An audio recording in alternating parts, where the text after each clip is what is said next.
Hello students, आज हम शुरू करने वाले हैं स्ट्रक्चर ऑफ एटम का सेकंड पार्ट वीडियो का हमारा है, जिसमें हम डिस्कस करेंगे Rutherford's atomic model and Rutherford's experiment of scattering of alpha particles. इससे पहले आप पिछले वीडियो में देख चुके हैं, हमने जो आपको कराया था classical concept of atomic structure, means पुराने जो मॉडल्स एंशिएंट हमारे हैं, हिस्टोरिकल मॉडल्स जो हमारे महर्षि कर्णाद वगैरह ने दिए हैं, साथ में आपका डाल्टन्स एटॉमिक थ्योरी, फिर हमने cathode rays anode rays, cathode rays के अंदर discovery of electron, anode rays में डिस्कवरी ऑफ प्रोटॉन, और उसके बाद हमने कवर किया था आपका E/m रेशो कैसे कैलकुलेट होता है, मिलिकन्स ऑल्ट्रॉप मेथड, इलेक्ट्रॉन पर चार्ज कैसे कैलकुलेट होता है, और then we have read Thomson's atomic model. Thomson's atomic model में आप पढ़ चुके हैं कि जो एटम है स्फेरिकल बॉडी है, और इस स्फेरिकल बॉडी के अंदर total atom is made up of positive charge, means proton का बना हुआ है, and electrons are embedded in like seeds in watermelon. उसको आपने वाटरमेलन मॉडल कहा था। अब थॉमसन के एटॉमिक मॉडल तक दो पार्टिकल डिस्कवर हुए थे, इलेक्ट्रॉन एंड प्रोटॉन। न्यूट्रॉन उस वक्त डिस्कवर नहीं हुआ था। When neutron is not discovered, so उस मॉडल में आपका कहीं भी न्यूट्रॉन का जिक्र नहीं है। नेक्स्ट चीज़, उस मॉडल में आपका न्यूक्लियस और इलेक्ट्रॉन का भी जिक्र नहीं है, न्यूक्लियस का कोई जिक्र नहीं है। अब न्यूक्लियस कैसे डिस्कवर हुआ, वो डिस्कवरी आती है आपकी रदरफोर्ड्स एक्सपेरिमेंट से। रदरफोर्ड का जो एटॉमिक मॉडल है, रदरफोर्ड्स एटॉमिक मॉडल, ये आपका एक और मॉडल कहता है, that is called planetary model of atom. अब ये प्लेनेटरी मॉडल क्यों कहते हैं, ये भी हम आपको बताएंगे। ये जो मॉडल है, ये बेस है रदरफोर्ड के एक एक्सपेरिमेंट पर, और वो एक्सपेरिमेंट है scattering of alpha particles. Alpha particles हम पहले भी आपको बता चुके हैं। Alpha particle means helium nucleus 2He4 और हीलियम न्यूक्लियस। इससे पहले हमने एक चीज़ और बताई थी आपको, डिस्कवरी ऑफ रेडियो एक्टिविटी। और रेडियो एक्टिविटी हमने बताया था आपको कि जो रेडियो एक्टिव एलिमेंट्स होते हैं, radioactive elements like uranium, radium, thorium, they constantly emit penetrating type of radiations. उनसे कुछ रेडिएशंस हमेशा निकलती रहती हैं, and these radiations basically they are of three type, alpha, beta and gamma. उसमें जो एक रेडिएशन अल्फा है वही आपका हीलियम न्यूक्लियस है, अल्फा पार्टिकल में हम कहते हैं। अब यहाँ पर हमने क्या लिया था, एक this is a lead box, this is a lead box. इस बॉक्स के अंदर कंप्लीट बंद है, and there is small opening. यहाँ पर आपने यह प्लेस अ रेडियोएक्टिव मटेरियल, और you can say source of alpha particle, source of alpha particles. Alpha particles का सोर्स है, मीन्स ये रेडियोएक्टिव एलिमेंट एमिट करता है अल्फा रेस को। इससे जो रेस निकलती हैं, they will come out through this opening, then we pass it through lead plates. Lead plates के थ्रू पास करते हैं, और लेड प्लेट्स के थ्रू पास करते हैं through small hole. Lead plates के बीच में स्मॉल होल है। अब लेड की जो प्रॉपर्टी है, in previous video I told you that lead has the property that it absorbs radioactive rays. जो रेडिएक्टिव रेज होती हैं उनको ये लेड एब्जॉर्ब करता है। रेडिएक्टिव रेज कैंसर कॉजिंग होती हैं, अगर आपकी बॉडी पे एक्सपोज कर जाएगा तो कैंसर हो जाता है। इसलिए आपका लेड के बॉक्स के अंदर रखा जाता है, so that it is not affecting any person, किसी आदमी को इफेक्ट ना करे, इसलिए लेड बॉक्स यूज़ किया है। अब यहाँ जो रेज निकलेंगी, they will be stopped by these lead plates, and only the single beam will be able to cross it. इसके थ्रू एक सिंगल बीम आपका निकल आ पाएगा, and that single beam of rays is allowed to fall on a thin gold foil. बहुत बारीक thin gold foil होती है।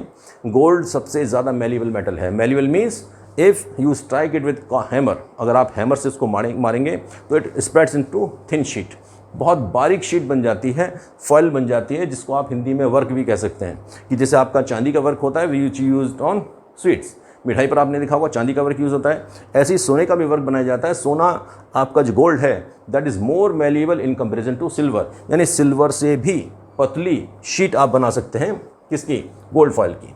और ये गोल्ड फॉयल यहाँ पर जो यूज़ किया था, एंड दैट वाज 100 नैनोमीटर।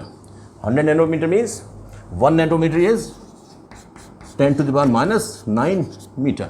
तो ये एक्चुअली हो गया आपका 10⁻⁷ मीटर। 10⁻⁷ metre means 0.00000701 metre. इतना बारीक है आपका, वेरी थिन। अब इस बहुत थिन गोल्ड फॉयल है, इसके ऊपर आपने अल्फा रेज को डाला, and what happens to these alpha rays, that is observe on a photographic film. इसको ऑब्जर्व करने के लिए हम यूज़ करते हैं फोटोग्राफ फिल्म। आप इसमें जिंक सल्फाइड स्क्रीन यूज़ कर सकते हैं, आप फोटोग्राफिक फिल्म यूज़ कर सकते हैं। उन्होंने यूज़ किया था फोटोग्राफिक फिल्म। फोटोग्राफिक फिल्म आजकल यूज़ नहीं होती है, यू हैव डिजिटल कैमराज। पहले आपका कैमरा के अंदर आपका एक फिल्म होती थी, फोटोग्राफ फिल्म, और जब वो लाइट को एक्सपोज किया जाता था तो लाइट का इंप्रेशन उस पर बनता था। तो जहाँ पर भी इस फोटोग्राफिक फिल्म पर अल्फा रेज गिरेंगी वहीं पर उसका एक स्पॉट बन जाएगा, एक निशान बन जाएगा, उसको आप काउंट कर सकते हैं। This is a very thin gold foil and this thin gold foil is 100 nanometre thick. अब क्या होता है इन अल्फा पार्टिकल्स को, that was observe and what he observe, उन्होंने क्या ऑब्जर्व किया कि most of the alpha particles they pass straight through this gold foil से सीधे निकल जाते हैं mostly particle. It means maximum number of spots आपको यहाँ पर मिलते हैं। कितने स्पॉट्स मिलेंगे आप काउंट कर सकते हैं, कितने पार्टिकल इस पर स्ट्राइक किए। दैट वाज ऑब्जर्व कि only few alpha particles were deflected at an angle less than 90 degree, यानी कि केवल कुछ ही पार्टिकल थे which were deflected at an angle less than 90 degree। यहाँ से आपका सीधे जा रहे हैं and some of them they are deflected at an angle less than 90 degree। 90 degree से कम है डिफ्लेक्ट होते हैं but only few। तो यहाँ पर भी आपको कुछ निशान मिलेंगे and only 1 out of 20,000 particle is bounce back। यानी अगर यहाँ पर टोटल निशान आपको 20,000 मिले तो only 1 is found at the back, यानी केवल एक आपका पार्टिकल है। अगर यहाँ पर 20,000 स्ट्राइक करें ऑन एन एवरेज, एग्जैक्ट नहीं होगा कि 99,999 हो जाए, लेकिन 1 नहीं है, ऐसा नहीं है, एग्जैक्ट काउंटिंग नहीं है, बट अप्रॉक्सीमेशन है कि approximately 20,000 particle they strike here, then 1 particle is seen here. Means mostly particles क्या है, they are passing straight, most of the particles are passing straight through the gold foil and only 1 is bounced back। अब इन्हीं experiment के base पर कुछ conclusions आपके निकाले हैं रदरफोर्ड ने। वो कंक्लूजन्स ही बेस बनता है एटॉमिक मॉडल का। इसमें आपने देखा कि most of the alpha particles they pass straight, first observation. Second है only few particles are deflected at an angle less than 90 degree. 90 degree से कम पर बहुत थोड़े से पार्टिकल डिफ्लेक्ट होते हैं एंड ओनली 1 आउट ऑफ 20,000, 20,000 पर आपका 20,000 में से ओनली 1 इज बाउंस बैक। अब इसके बेस पर उन्होंने कंक्लूजन क्या ड्रॉ किया कि this gold foil is made up of atom, atom का बना हुआ है। तो एटम के अंदर जब मोस्टली पार्टिकल स्टेट निकल रहा है, इट मीन्स एटम के अंदर most of space is empty.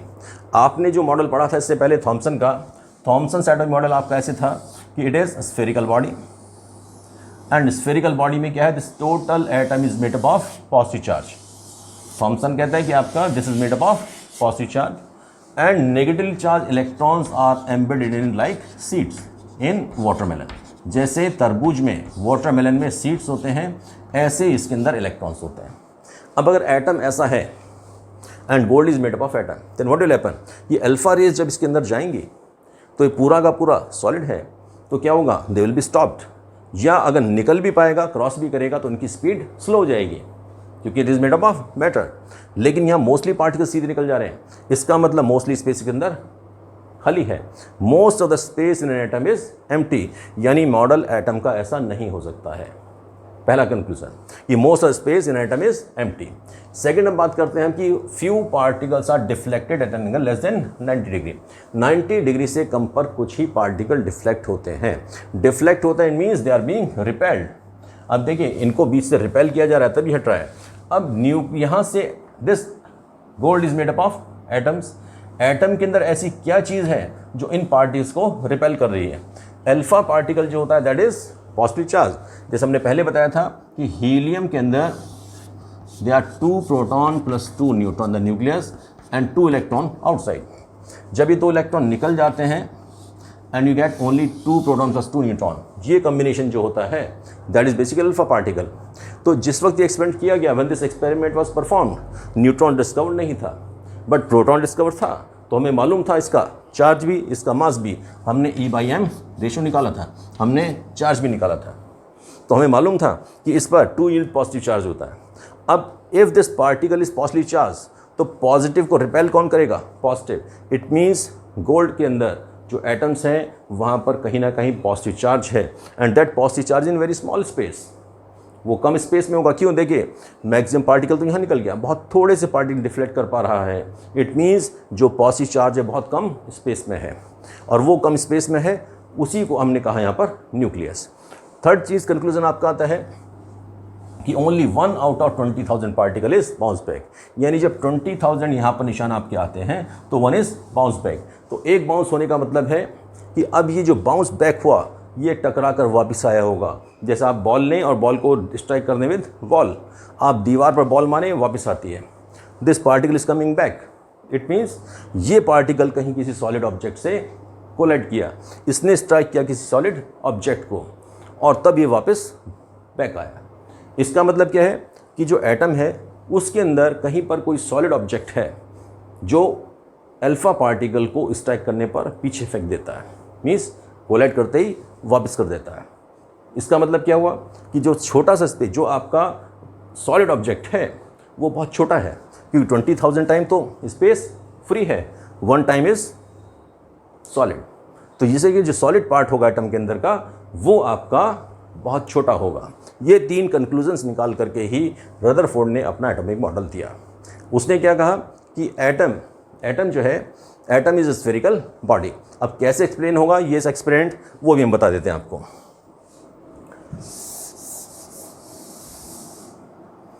Rutherford ने कहा फर्स्ट पॉइंट कि atom is a spherical body with centrally placed nucleus and extra nuclear space, यानी कि सेंट्रली प्लेस तो न्यूक्लियस है और उसके चारों तरफ का एक्स्ट्रा न्यूक्लियर स्पेस मीन जो खाली स्पेस है, एक्स्ट्रा न्यूक्लियर स्पेस। सेकेंड उसने कहा कि most of the space in an atom is empty and most of the charge and almost all positive charge, total positive charge and almost all mass is localised at the centre, that is called nucleus. उसको उसने कहा क्या कि nucleus है। अब उसको ऐसे मान के चलें कि ये सपोज गोल्ड फॉइल है, it is made up of atoms, और एटम्स में हम ये कह दें कि आपका सेंटर पर न्यूक्लियस है और इसके एक्स्ट्रा न्यूक्लियर स्पेस में, क्योंकि एम्प्टी है ये, इस एम्प्टी स्पेस में क्या है आपका इलेक्ट्रॉन्स है, दिस स्पेस इज एम्प्टी। अब इस मॉडल को अगर हम मानकर चलें तो इस एक्सपेरिमेंट के ऑब्जर्वेशंस को आप जस्टिफाई करते हैं कैसे? This nucleus is the solid object है और टोटल पॉजिटिव चार्ज इसका यहीं पर है, means nucleus made up of proton. अभी यहाँ पर न्यूट्रॉन डिस्कवर्ड नहीं था, तो nucleus made up of proton. When alpha particles pass, अब आप इसको मान सकते हैं this is a gold foil को हमने एटॉमिक फॉर्म में बना दिया, it is made up of atoms.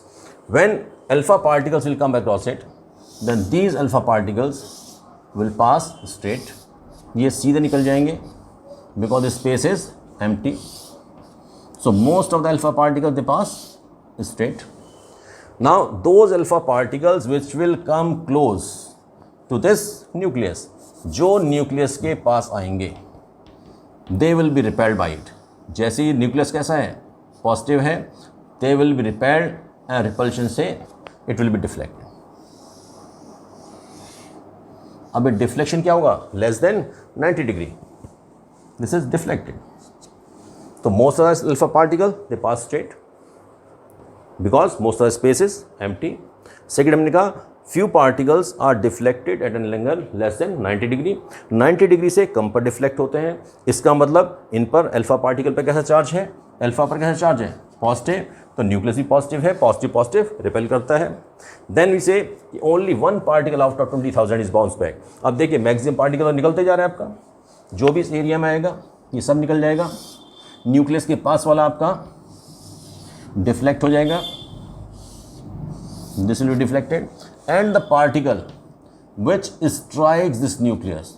अब ये चांसेस बहुत कम होंगे कि पार्टिकल आपका जाकर के स्ट्रेट इससे टकराए, जो इससे टकराएगा न्यूक्लियस से, it is solid object, that will be bounce back. ये पार्टिकल आपका पीछे लौट कर वापस आएगा। जो पार्टिकल इस न्यूक्लियस से टकराएगा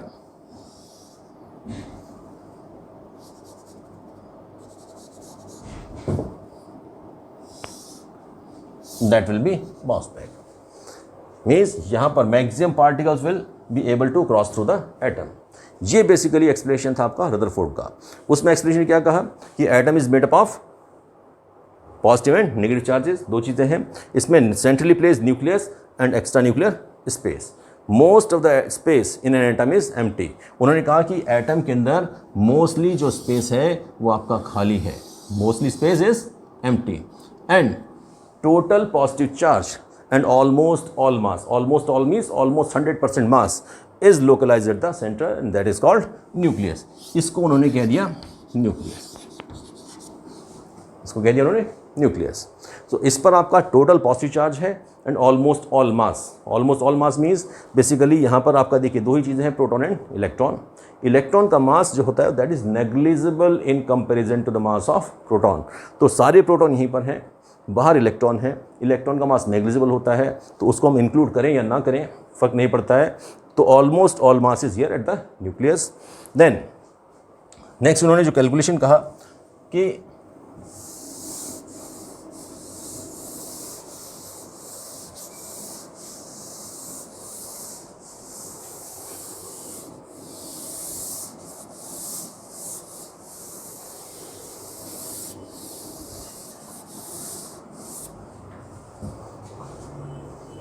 अब इसी के बेस पर कि 20,000 टाइम तो स्पेस आपका वेकेंट है and 1 time is solid, solid part बहुत कम है। तो उन्होंने जो कैलकुलेट किया उसमें कुछ मैथमेटिकल डेरिवेशंस हैं, यहाँ पर आपको मैथमेटिकल डेरिवेशंस वगैरह नहीं कराए जाते हैं। उन्होंने कंक्लूजन ये निकाला कि radius of nucleus is approximately 10⁻15 metre. 15 metre के लिए इसके लिए आप कहते हैं फर्दर बहुत छोटी यूनिट होती है फर्मी। 10⁻15 के लिए वर्ड यूज़ किया था फर्मी, हालांकि it's not mention in your books but you must know, आपको मालूम होना चाहिए कि radius nucleus is 10⁻15 and radius of atom is 10⁻10 metre. Means दोनों के अंदर 10⁵ का डिफरेंस है, 10⁵ का डिफरेंस है। मीन्स 10⁵ टाइम्स स्पेस आपका खाली है। 10⁵ टाइम्स मीन्स यू कैन से इतना स्पेस फ्री है, यानी vacant space is 10⁵ times in comparison to this solid space. या आप इसको ऐसे भी कर सकते हैं, माने आप चलो कि जो न्यूक्लियस है अगर इसका size just like that of cricket ball के बराबर हो तो ये जो रेडियस आएगा this radius will be 5 kilometre if it is और क्रिकेट बॉल। इस बात से आप एज्यूम कर सकते हैं कि एटम कितना बड़ा है और न्यूक्लियस कितना छोटा है। That is just to visualise, आप थोड़ा सोच पाएँ इसलिए हमने बताया आपको। तो ये है बेसिकली आपका Rutherford atomic model. Rutherford atomic model में आपने कहा क्या कि most of the space in atom is empty, total positive charge and almost all mass is localised at the centre, that is called nucleus. And negative charge electrons are revolving around the nucleus just like planets revolve around the sun। जैसे कि planets revolve करते हैं सन के चारों तरफ। और second उसने कहा कि radius of nucleus is negligible in comparison to total radius। Nucleus का रेट 10⁻15 and is 10⁻10। तो अब आपका रेडियस आ गया। दूसरी चीज़ में उन्होंने कहा कि न्यूक्लियस के चारों तरफ जो इलेक्ट्रॉन्स रिवॉल्व कर रहे हैं they are revolving around the nucleus just like planets revolve around the sun. कि सपोज ये आपका सन है तो यहाँ पर आपके प्लैनेट्स जस्ट लाइक अर्थ वगैरह हैं आपके, इसके earth, Mars, Venus, Uranus, Neptune, Pluto, Saturn, ये सारे प्लैनेट्स आपके जैसे रिवॉल्व करते हैं सन के चारों तरफ, वैसे ही आपके इलेक्ट्रॉन रिवॉल्व करते हैं अराउंड द सन। तो इसी वजह से इसको हमने कहा प्लेनेटरी मॉडल ऑफ एटम। ये हमने लिखा था पहले आई रिटन कि प्लेनेटरी मॉडल ऑफ एटम कहते हैं क्योंकि इसको कंपैरिजन किया उन्होंने प्लेनेटरी सिस्टम से या सोलर सिस्टम से। अब ये आपका आया रदरफोर्ड्स मॉडल। रदरफोर्ड्स मॉडल के अंदर फिर फर्दर सर्टेन डिफेक्ट्स हैं। इन्होंने कुछ चीज़ें एक्सप्लेन की, कुछ प्रॉब्लम्स भी हैं। अगर आप इसको कहें कि हाउ इट इज़ पॉसिबल, जैसे पिछले हमने कहा था थॉमसन एटॉमिक मॉडल में कि positive and negative charge they can not remain together. यहाँ पर हम कह रहे हैं कि सेंटर पर न्यूक्लियस है, और इलेक्ट्रॉन्स के चारों तरफ घूम रहा है, when nucleus is positive and electron is negative, तो क्या होगा कि positive will attract negative and it will fall inside the nucleus. तो न्यूक्लियस के अंदर गिर जाएगा, इट मीन्स ये कोलाइड करके एक दूसरे को ख़त्म कर देंगे, इट मीन्स एटम स्टेबल नहीं होगा। तो ये मॉडल एटम की स्टेबिलिटी एक्सप्लेन नहीं कर सकता है। लेकिन रदरफोर्ड ने क्या कहा कि जैसे आपका प्लैनेट्स घूमते हैं उन पर ग्रेविटेशनल फोर्स लगता है, और ग्रेविटेशनल फोर्स आप कहते हैं कैसे, m1 m2 upon r square, m1 m2 upon, this you will study in physics, कि अगर आपका ये सन है और ये प्लेनेट है तो सन का मास और आपका प्लेनेट का मास और r मीन्स रेडियस, इसका जो मैग्नीट्यूड है that is the force of attraction. ये फोर्स ऑफ अट्रैक्शन जैसे ग्रेविटेशनल फोर्स से आपके प्लेट कंट्रोल होते हैं, वैसे यहाँ पर एक और फोर्स लगता है और वो यहाँ पर इलेक्ट्रोस्टैटिक फोर्स लगता है Q1 Q2 upon r square. हालांकि बहुत ज़्यादा आपको ज़रूरत नहीं है इसकी, बट हल्का सा हम बता देते हैं। उन्होंने कहा कि ये कूलम्बिक फोर्सेज होते हैं, इन फोर्सेज की वजह से आपका इसमें अट्रैक्शन होता है। जैसे ग्रेविटेशनल अट्रैक्शन होता है आपका सन में और प्लैनेट्स में, वैसे यहाँ पर opposite charge Q and Q, Q1 Q2 are charges, Q1 charge of nucleus, Q2 charge of electron, और दोनों के बीच का radius, this is your force attraction. एक एक्सप्लेनेशन और दिया उन्होंने कि जैसे सर्कुलर मोशन होती है, कि आप सेंटर पे खड़े हैं और आप किसी चीज़ को सर्कुलर मोशन में लें और घुमा दें इसको, तो स्टेबल सिस्टम हो जाता है। जस्ट लाइक आप suppose you have a bucket, आप एक बकेट लें पानी से भर के, और पानी में भर के उसको फुल अपनी बॉडी की चारों तरफ घुमाएं विथ फुल स्पीड। जब आप उसको फुल स्पीड में घुमाएंगे यू विल सी कि वाटर इज़ नॉट फॉलिंग, पानी उसमें से अंदर नहीं गिरेगा। क्यों? उस वक्त पर दो फोर्स काम करते हैं, एक फोर्स अंदर की तरफ काम करता है सेंट्रीफ्यूगल फोर्स, इसका opposite action and reaction opposite काम करता है सेंट्रीपिटल फोर्स, और सेंट्रीफ्यूगल एंड सेंट्रीपिटल फोर्स ये दोनों बैलेंस कर देते हैं। बैलेंस करने से इलेक्ट्रॉन यहीं बना रहेगा। तो ये एक्सप्लेनेशन उन्होंने दिया। तो that was basically Rutherford's atomic model. अब रदरफोर्ड्स एटॉमिक मॉडल के अंदर की बात करते हैं इसके ड्रॉबैक्स की, ड्रॉबैक्स और डीमेरिट्स और डिफेक्ट्स, यू कैन से डिफेक्ट्स ऑल्सो। अब इसके अंदर डिफेक्ट्स क्या हैं? फर्स्ट है कि Rutherford's atomic model could not explain the stability of atom. Further देखिए एक्सप्लेन तो उन्होंने कर दिया कि आपका सेंट्रीफ्यूगल फोर्स है, सेंट्रीपिटल फोर्स है, न्यूक्लियस बीच में है, इलेक्ट्रॉन चारों तरफ घूम रहा है, तो जैसे प्लैनेट्स घूम रहे हैं वैसे इलेक्ट्रॉन भी घूम सकता है। अब यहाँ पर फर्क थोड़ा ये है कि जब न्यूक्लियस आपका सेंटर पर पॉजिटिव है और इलेक्ट्रॉन इसके चारों तरफ घूम रहा है, तो there is a principle of Maxwell, Clerk Maxwell. उन्होंने एक प्रिंसिपल दिया कि if a charge particle is moving at high speed, अगर कोई चार्ज पार्टिकल है जिस इलेक्ट्रॉन पर नेगेटिव चार्ज है या प्रोटॉन हो पॉजिटिव चार्ज वाला कोई भी चार्ज पार्टिकल है, if a charge particle is moving at high speed और वो एक्सेलरेटेड मोशन है, एक्सेलरेशन में है, then it emits radiation. Charge particle है उससे क्या निकलती है? रेडिएशन। मीन सपोज इलेक्ट्रॉन है और हाई स्पीड पर जा रहा है, स्पीड इसकी कंटिन्यूसली बढ़ती चली जाए, एक्सेलरेटेड स्पीड है, एक्सेलरेटेड स्पीड के केस में आपका इसमें से लाइट रेडिएशन एमिट होती है, and that was practically prove. तो जब इलेक्ट्रॉन आपका है न्यूक्लियस के चारों तरफ घूम रहा है, electron is a negative charge particle, so it should also radiate out energy. इससे भी एनर्जी निकलना चाहिए in the form of light, इससे भी लाइट की फॉर्म में एनर्जी निकलेगा। जब लाइट की फॉर्म में एनर्जी निकलेगी तो इलेक्ट्रॉन की एनर्जी क्या होगी? कम हो जाएगी। जब एनर्जी कम हो जाएगी then what will happen? That this electron when it is moving around the nucleus, इसकी एनर्जी क्या हो जाएगी? कम हो जाएगी। और जब एनर्जी कम होगी तो इसका रेडियस कम होता जाएगा, और कम होते होते ultimately it will fall into the nucleus because it is radiating out energy. इसमें से एनर्जी लगातार निकलेगी।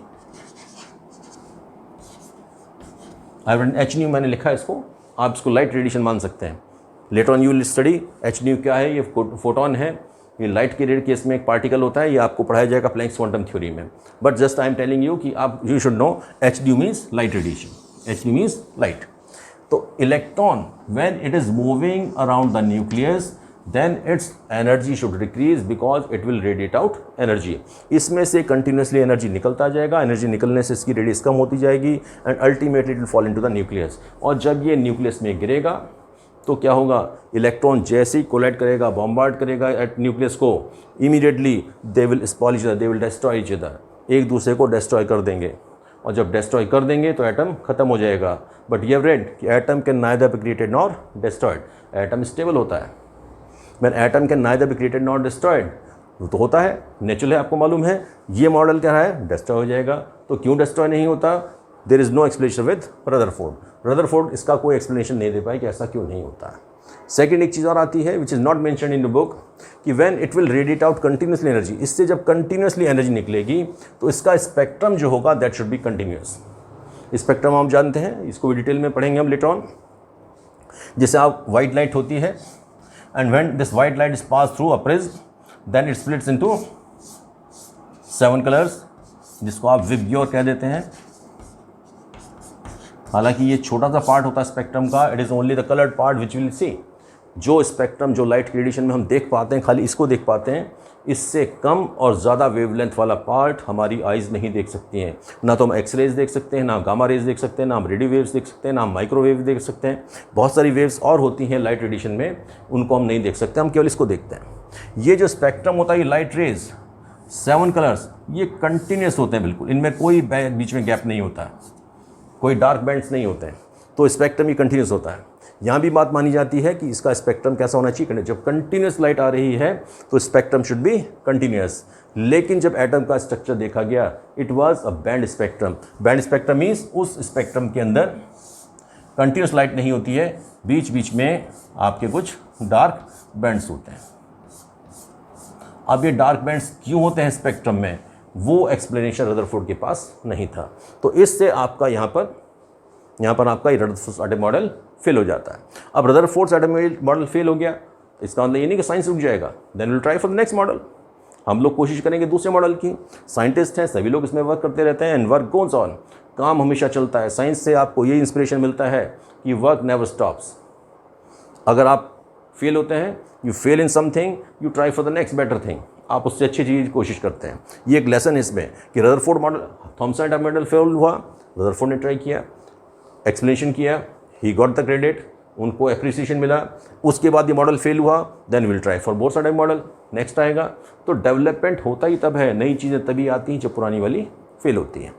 अब इसमें ये रदरफोर्ड एटम मॉडल हो गया। इसके बाद नेक्स्ट चीज़ आती है डिस्कवरी ऑफ न्यूट्रॉन। अभी तक न्यूट्रॉन डिस्कवर नहीं हुआ था, न्यूट्रॉन डिस्कवर हुआ है इसके बाद में, और देन ये इंक्लूड होगा आपका बोर्स एटॉमिक मॉडल में। Next is discovery of neutron by James Chadwick. James Chadwick ने क्या किया कि he bombarded beryllium atom, this is beryllium 4b9, 4 is atomic number, 9 is mass number. This type of depiction you have read in class 9th and 10th. 9th और 10th में आपको पढ़ाया जाता है कि नीचे आप एटॉमिक नंबर लिखते हैं, मास ऊपर लिखते हैं, प्लस 2He4 मीन्स उन्होंने बेरिलियम के ऊपर डाला अल्फा पार्टिकल्स को, और डालने के बाद उन्होंने देखा कि this beryllium was converted to 6C12 and 0 and 1 new particle was form. अब देखिए इसमें एक बहुत खास चीज़ है, beryllium is one atom, helium is another atom, alpha particle of helium, and is converted to carbon, means one element is converted to another element. ये artificial transmutation भी है, एक एलिमेंट को दूसरे एलिमेंट में कन्वर्ट करने का प्रोसीजर भी है। आप एक एलिमेंट से दूसरा एलिमेंट बना सकते हैं, और यही एक तरीका है जिससे नए नए एलिमेंट डिस्कवर होते हैं। आपके पीरियोडिक टेबल अगर आप देखें तो फर्स्ट 92 एलिमेंट आपके नेचुरल हैं, उसके बाद के जितने भी एलिमेंट्स आपकी पीरियोडिक टेबल में लिखे गए हैं, they have been prepared by the same method. It's called artificial transmutation of elements. इसमें उन्होंने क्या किया, अल्फा पार्टिकल्स को बॉम्बार्ड किया बेरिलियम पर, this alpha particle, and he got carbon, and he observe कि एक नया पार्टिकल निकला, और इस पार्टिकल के अंदर मास तो था 1 unit. 1 unit means it was equivalent to mass of proton. Mass of proton हमने बताया था आपको पिछले वीडियो में कि 1.672 इंटू 10⁻27 kg। इसका जो मास था, mass of this particle neutron was 1.674 into 10⁻27 kg। देखिए स्लाइट डिफरेंस है, 1.672 1.674, it doesn't make any sense, कोई इसमें आपका कोई डिफरेंस नहीं है। 10⁻27 मीन्स ऑलमोस्ट सेम मास है। तो इसका पार्टिकल का कि मास तो इसका 1 यूनिट है एंड चार्ज इज 0। इस पार्टिकल पर कोई चार्ज नहीं है, यानी इलेक्ट्रिक फील्ड में ना तो ये पॉजिटिव प्लेट की तरफ अट्रैक्ट होता है ना नेगेटिव प्लेट की तरफ अट्रैक्ट होता है। तो जब अट्रैक्ट नहीं होता है न्यूट्रल है। तो एक न्यूट्रल पार्टिकल डिस्कवर हुआ, इसी पार्टिकल को because of its neutral nature it was called neutron, इसी को नाम दिया गया न्यूट्रॉन। अब यहीं से आपका थोड़ा सा एक छोटा सा कंसेप्ट और आपको यहाँ दिया गया है एनसीईआरटी में, although you all are aware of it, कि आइसोटोप्स, आइसोबार, आइसोटोन्स, 3 टर्म्स और आपको एक्सप्लेन किए गए हैं, वो भी मैं आपको बता रहा हूँ, थोड़ा ध्यान से देख लें। आइसोटोप्स,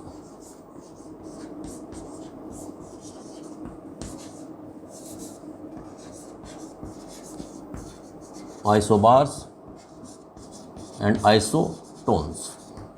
हालांकि आपके आइसोटोप एंड आइसोबार्स दिया है, आइसोटोन्स नहीं दिया एनसीईआरटी में, बट आप देख लें इसको। आइसोटोप्स, आइसोटोप्स कहते हैं they are the atoms with same atomic number, आप ध्यान रखिए, simple, same atomic number but different mass number. इनके एटॉमिक नंबर सेम होते हैं, मास नंबर डिफरेंट होते हैं। अब देखिए, अभी तक आपका 3 पार्टिकल डिस्कवर हो गए। न्यूक्लियस के अंदर आपका प्रोटॉन था, प्लस अब आपने न्यूट्रॉन भी डिस्कवर कर लिया है, और बाहर इसके चारों तरफ क्या है, इलेक्ट्रॉन है। Electrons are moving around the nucleus. तो न्यूक्लियस में प्रोटॉन प्लस न्यूट्रॉन है। किसी भी एलिमेंट की जो फिजिकल केमिकल प्रॉपर्टीज़ होती हैं, mainly chemical properties, they depend on the number of electron, और ये नंबर ऑफ इलेक्ट्रॉन ही आपका कहलाता है एटॉमिक नंबर। और एटॉमिक नंबर कितने इलेक्ट्रॉन होंगे, that depends on number of proton. किसी भी एटम के अंदर, एटम न्यूट्रल होता है, जितने प्रोटॉन होंगे उतने ही इलेक्ट्रॉन होंगे। कि सपोज आप कहें कि सोडियम, तो 11Na23, तो इसका 11 एटॉमिक नंबर है। एटॉमिक नंबर का मतलब क्या है कि इसके अंदर 11 आपके प्रोटॉन होंगे और 11 ही आपके अंदर इलेक्ट्रॉन होंगे। जितने प्रोटॉन हैं उतने ही इलेक्ट्रॉन होंगे। And 23 is mass number. Mass number के अंदर 23 में 2 चीज़ इंक्लूड होती हैं, न्यूट्रॉन प्लस प्रोटॉन। तो अगर 11 प्रोटॉन है तो न्यूट्रॉन कितना होगा, neutron will B 23 minus 11 means कितना हो गया, 12। तो 12 क्या होंगे इसके अंदर, न्यूट्रॉन। 12 will be neutron. तो sum of number of neutron and proton, nucleus के अंदर जो न्यूट्रॉन प्रोटॉन का नंबर है, that is called mass number, that is called mass number. And number of electron and number of proton, ये हमेशा बराबर होता है। This is always equal. Any neutral atom has equal number of proton and electron.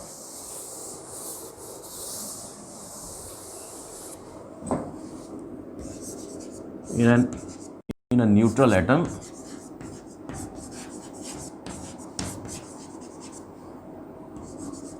number of electrons is equal to number of protons, and that is called atomic number.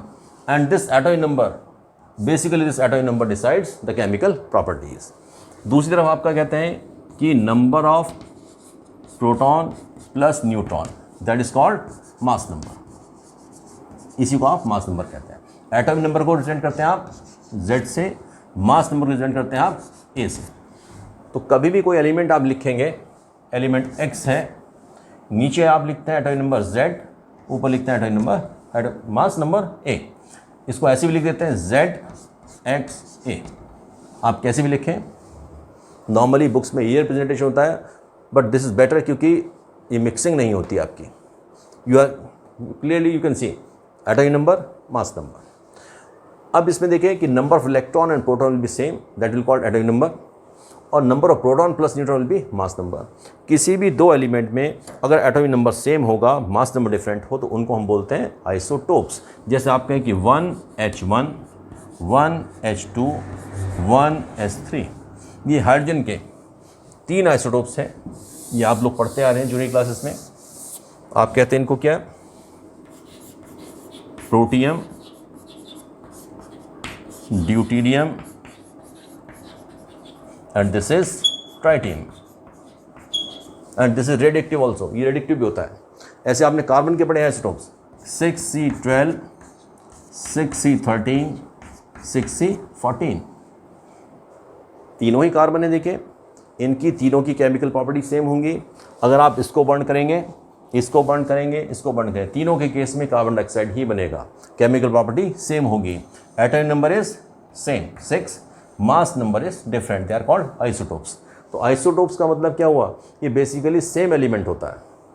Isotopes means they are the atoms of same element, ये they all are carbon, they all are carbon, their chemical properties will be same because atomic number is same, but mass number is different। mass different होने से थोड़ा सा इनके physical properties में, उनके weight में change आ सकता है, बाकी change नहीं आता है। तो these are called isotopes। and isobars means when you have same mass number but different atomic number। Atomic number different होगा। जैसे आप कहें कि 6C14 एंड 7N14। अब नाइट्रोजन जो नॉर्मल नाइट्रोजन होता है दैट इज 7N14। नाइट्रोजन का एटॉमिक वेट 7 होता है, mass number, atomic number is 7, mass number is 14। Carbon में हमने लिया हुआ आपका 6C14 isotopes, atomic number 6 here 7, तो chemical properties will be different, carbon will be different then nitrogen. लेकिन 14 मास नंबर सेम है, मास नंबर सेम होने से आप इसको क्या कहेंगे, आइसोबार। और तीसरा आपका होता है जिसमें number of neutrons is same. If you have two atoms they have same number of neutrons, इसे नंबर ऑफ न्यूट्रॉन सेम होगा, बाकी इलेक्ट्रॉन प्रोटॉन से आपको कंसर्न नहीं है। तो अब इसमें आपके इन फॉर्मूले को यूज़ करके अगर आपको मालूम है कि atomic number means number of electron proton, mass number means number of neutron plus proton, इससे आप किसी भी एटम के अंदर इलेक्ट्रॉन प्रोटॉन न्यूट्रॉन निकालने का काम कर सकते हैं। अभी यहाँ तक आप लोग देख चुके हैं कि एटम के अंदर 3 type of particles have been discovered. One is your electron, that is proton, third is neutron. Nucleus में सेंटर पर you have neutron and proton, and these neutron plus proton they are called nucleons। इनके लिए common word use कर लेते हैं हम nucleons. और electrons are moving around the nucleus, ये इसके चारों तरफ घूम रहे हैं। कैसे घूम रहे हैं, फर्दर कैसे स्टेबल होगा, उसको देखने के लिए आपको देखना पड़ेगा bourse atomic model. Next will be bourse atomic model. और बोर्स एटॉमिक मॉडल को पढ़ने के पहले आपको इसके अंदर बहुत सारी कंसेप्चुअल चीज़ें हैं जो आपको पढ़नी पड़ेंगी। इसको आप समझने की कोशिश करें क्योंकि कंसेप्ट्स थोड़ा सा डिफ़िकल्ट हैं and normally they are not explained in the books. किसी बुक्स में या वीडियोस में उनकी एक्सप्लेनेशन नहीं मिलते हैं। I will try to explain, मैं आपको बताने की कोशिश करूंगा क्योंकि 11th क्लास में आप लोग पहली बार इन सब चीज़ों को, टॉपिक्स को पढ़ते हैं तो बड़ा मुश्किल हो जाता है बच्चों के लिए कि वेव नेचर को, पार्टिकल नेचर को समझ पाना। बट नेक्स्ट वीडियो हम देखते हैं, तब तक आप इसको रिवाइज़ करें, अच्छे से पढ़ें। And if you could understand, अगर आपको समझ में आया हो तो then you like the video, share the video and subscribe the video. Thank you बेटे, गॉड ब्लेस यू।